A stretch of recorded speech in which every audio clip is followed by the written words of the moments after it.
Being Creative with Glass, Step 1.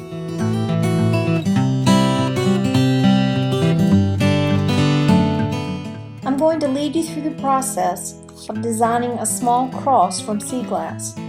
We're using sea glass because it simplifies the process. You don't have to learn how to cut and score stained glass.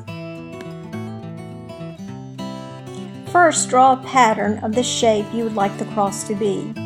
Look through the pieces of glass and fit them together like a puzzle to fill in the space over your drawing. It may take several attempts to get a shape that you like. Everything doesn't need to be symmetrical.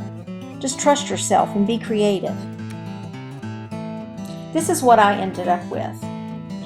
Now you'll notice in the center there are some small gaps or tiny holes that don't have glass. But that's okay, I'll be able to take care of that when I solder. Any seam or joint in my design that moves straight across from one side to the other is going to be a weak seam and can be broken off easily even after it's soldered. The two seams marked with the pink lines do not travel straight through from one side to the other, so they're just fine. The short horizontal seam at the top of the white glass in the center of the cross is a weak seam though. I decided to add a few small pieces at that intersection to help strengthen and give it more stability. It also adds an artistic element that creates interest. Be sure to wash and dry your glass before you begin copper foiling. This ensures a tight seal with the adhesive on the foil. Pull some of the paper backing away from the sticky side to get started.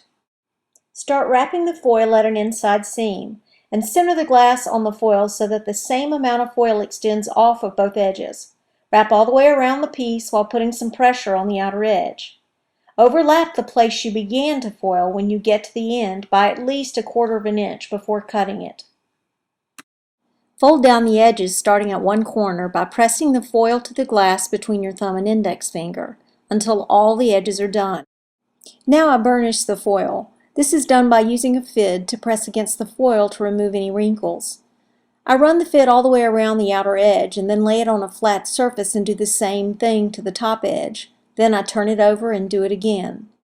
Once I've burnished the foil, I feel the glass edges with my fingertip to make certain that no edge of the foil is still lifted from the surface.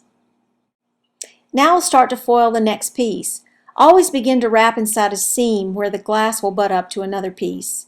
I'm adding 2 small pieces to the top side of the arms to balance the design and strengthen the center joints. When I solder, I'll make certain that the intersection of the 2 arms are centered over the horizontal top line of the tail piece for strength. Everything is foiled. These pieces don't have a tight fit. If I were using stained glass, I would cut and grind the glass so that each piece touches with no gaps in between. But when using sea glass, I will fill the gaps with solder. Before I begin soldering, I decide to add one last piece on the tail of the cross for artistic value. This piece is so small and lightweight that I'm really not worried about it being a weak seam, even though it does fit that definition. Thinking about how I want to hang this cross is necessary before I start soldering. I decide to use copper wire to add another artistic element to the piece. Consideration must be made to the hanger being in the center of the design. The silver wire marks the center point for my hanger. I solder the hanger to the cross in several places for strength. Here at the right side, then again at the top. Here on the second piece I do the same thing, making certain it touches at the top. And again at the side. I will also solder the 2 wires to each other at the top. I've done everything I need to do and now the piece is ready to be soldered.